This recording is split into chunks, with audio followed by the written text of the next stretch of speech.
ვიდეო პლატფორმა TikTok-მა საინფორმაციო ბლოგში განაახლა ინფორმაცია იმის შესახებ, რომ TikTok-ს ემატება ახალი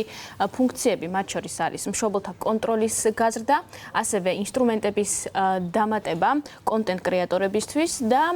ასევე კიდევ ერთი ფუნქცია, რომელსაც ეწოდება footnote. ეს ფუნქცია საშუალებას მისცემს მომხმარებლებს უფრო ვრცლად წაიკითხონ კონტექსტი, თუ რასთან იქნება დაკავშირებული ესა თუ ის ვიდეო. რაც შეეხება მშობლების კონტროლს, ამ ფუნქციას ეწოდება family pairing. ეს საშუალებას აძლევს მოზარდს და მშობელს, რომ მათი ანგარიშები იყოს დაკავშირებული და მშობელი უფრო მეტად ხედავდეს იმას, თუ რას აკეთებს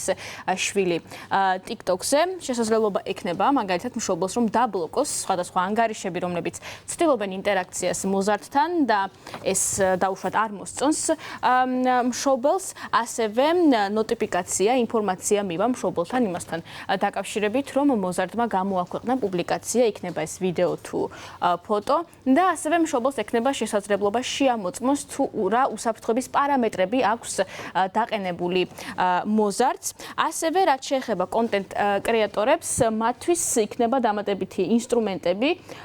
მაგალითად ის, რომ მათ შეეძლებათ მიაწოდონ ინფორმაცია TikTok-ს, რომ არ სურთ კონკრეტული ტიპის კომენტარების ნახვა, ძირითადად შეეხება უხამს და შეურაცხმყოფელ კომენტარებს, ამისათვის იმუშავებს ხელოვნური ინტელექტი, AI, იმისათვის რომ გაფილტროს, რაც შეიძლება სწრაფად შეურაცხმყოფელი კომენტარები, ასევე დაემატება და უკვე დაემატა დისლაიქები კომენტარებს, რაც უფრო მეტი დისლაიქი შევა კონკრეტულ კომენტარზე, ან გაეგზავნება მეტი რეპორტი, უფრო ნაკლებად არის იმის შანსი, რომ შეურაცხმყოფელი კომენტარები კვლავ დაიწერება ამა თუ იმ ბლოგერის ვიდეოს ქვეშ და რაც შეეხება footnote-ებს, რომელიც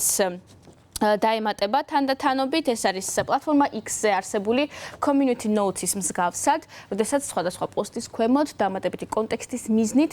ემატება ინფორმაცია ვიდეოზე, ეს გაკეთდა იმისათვის, რომ რაც შეიძლება ნაკლებად